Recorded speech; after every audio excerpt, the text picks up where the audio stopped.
Hello and welcome back to the Anita Horry Academy channel where we're talking everything to do with Pilates businesses.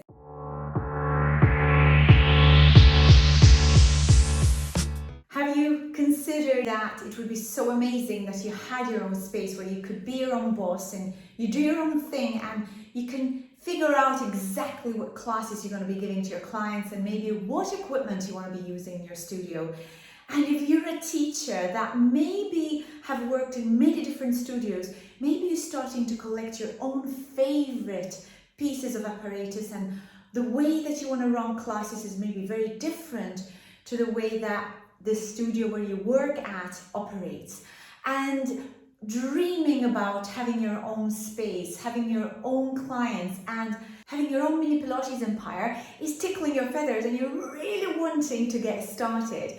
So maybe you're in the planning stages, or maybe you haven't even thought about what location you want to be, but it's just a little seed in your head that you really want to open up your space. Or maybe you've already started the process, you've started your business plan and you're really started to focus on how and where to set up your studio. Well, this series of videos is just for you guys.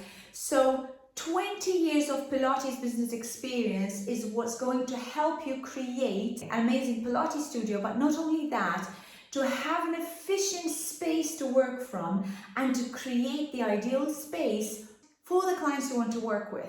These videos are going to be full of tips and tricks to really set you off on a successful journey to being your own boss in your own brick and mortar space. If you're already liking the video, guys, hit the like and subscribe, and don't forget to ring the bell. If you don't know me, my name's Anita Horry. If you've never worked before, I am a second-generation Pilates instructor.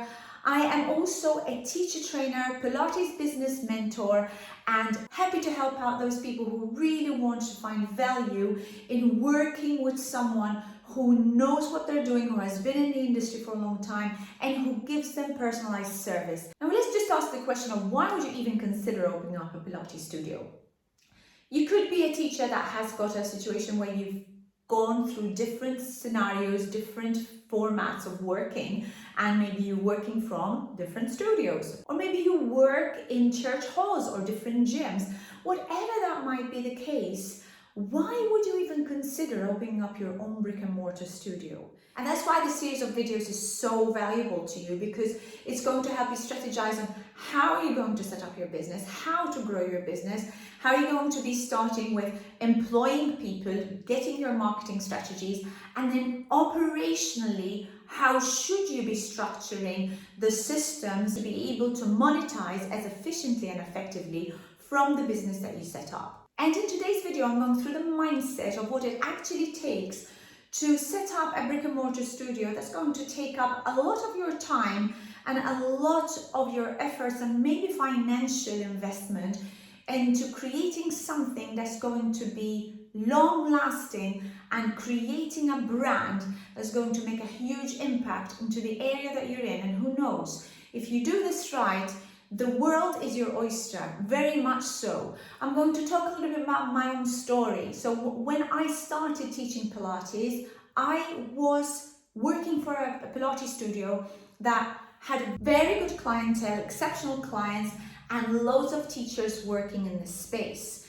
When I decided to take the plunge and open up my own home studio, may I add, it was on a very tight budget. I had gone through a very hard divorce. I was going through a really bad phase in my life, very, very hard patch. And I really felt that it wasn't the time for me to open up a Pilates studio. I felt psychologically I wasn't there. I was not feeling confident to be able to go out there on my own. But with a little bit of encouragement from some friends and a new partner, I really made it happen with $500. It was actually 500 euros, which is equivalent to the same amount, right? But guys, my story is that regardless of whether you want to go with a Pilates studio in your place, in your own home space, whether you want to open up a Pilates studio in a fancy location, bringing a ton of clients into your space, you have to be in the right frame of mind. So learning from my video, and if you want to watch the video, it's over here. I want you to really consider what's happening in your life right now that's going to help you make the constructive decisions to create a future for yourself. So in today's video, I really want to focus on creating a robust and very good constructive business plan. If you don't already have a business plan, I would really recommend that you start by sourcing a very good business plan for your Pilates studio. If you don't know where you're going to be, how can you even start taking the steps to get there, right? So in having the vision, in knowing who you're going to serve, in knowing how you're going to serve them, in knowing what you need to be able to serve them appropriately and where that's going to be and who's going to help you in growing that business. So what kind of staff, who's going to be there as your support system? What kind of marketing strategies are you going to be using? You know, there's different marketing strategies you need to be using with different types of population. And then finally, how would you even consider growing your business? You know, that's why you have to have a vision, and it starts with the right mindset and having the mindset of actually putting a proper business person hat on, not just a Pilates teacher. No, that has to go. You got to put that Pilates teacher to the side. Now you need to put a business hat on and start. What kind of business plan am I going to work on? And, you know, especially if you are looking at getting investment for your business, you have to show that you're a professional. You can't just go in with, this is my idea, this is what I want to do. Any kind of investor is going to ask you for something written. So any kind of really constructive and effective business plan is going to have financials. So you need to start with, where is my vision? Who am I going to serve? How am I going to serve them? From where am I going to serve them? Who am I going to get to support me? How am I going to grow my business? How much am I going to be charging? What kind of marketing am I going to be using? What is my budgeted forecast for the next 2 to 3 years? All this needs to be placed into your business plan.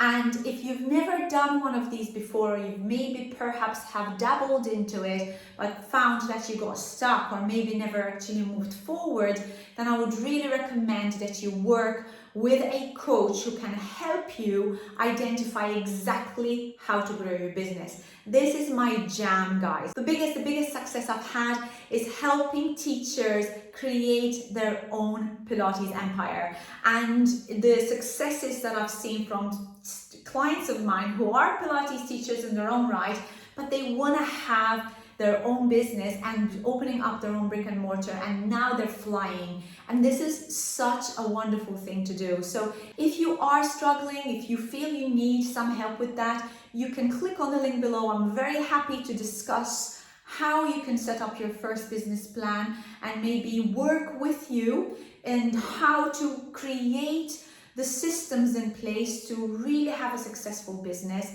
It's a free discovery call. If we can't work together, that's okay as well. I can recommend to you someone else who should maybe be able to help you. And if not, I'll maybe guide you to some online resources that will be more economical or maybe even free of charge. So if you want that, click on the link below. And next videos, in the next series of videos, I'm going to be discussing a lot more into what it takes and what you need into setting up your own brick and mortar studio. And if you do like the video, guys, hit the like and subscribe, and don't forget to ring the bell, because this is how the YouTube algorithm works. Until my next video, guys, goodbye for now.